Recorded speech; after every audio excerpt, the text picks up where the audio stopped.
Hello everyone and welcome back into a brand new video. In today's tutorial guys, I'm going to show you how to share stash in Deepstash.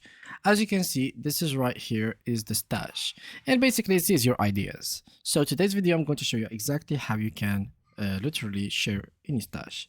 Well, first of all, there is two ways. There is throughout your mobile phone or web browser.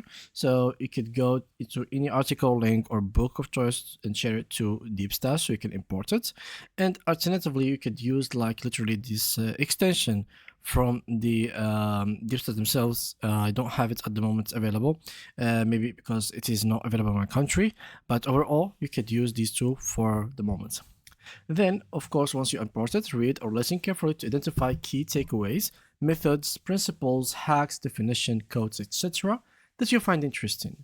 Write down the ideas that you want to hold on. Some general rules here are to avoid copying large sections of the original text, script, book, and use your own words. Make sure your ideas make sense on their own and they are separated from the source.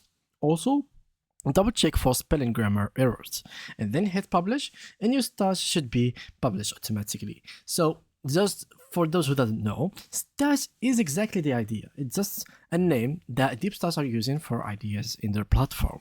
So here we have some tips and tricks so we can have great ideas and how to plan them.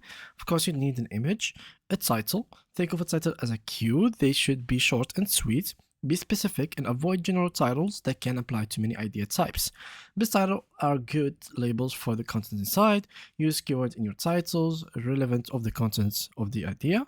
And simply after that, go to the content and make sure that you have a good two separated paragraphs, one max to two sentences in each.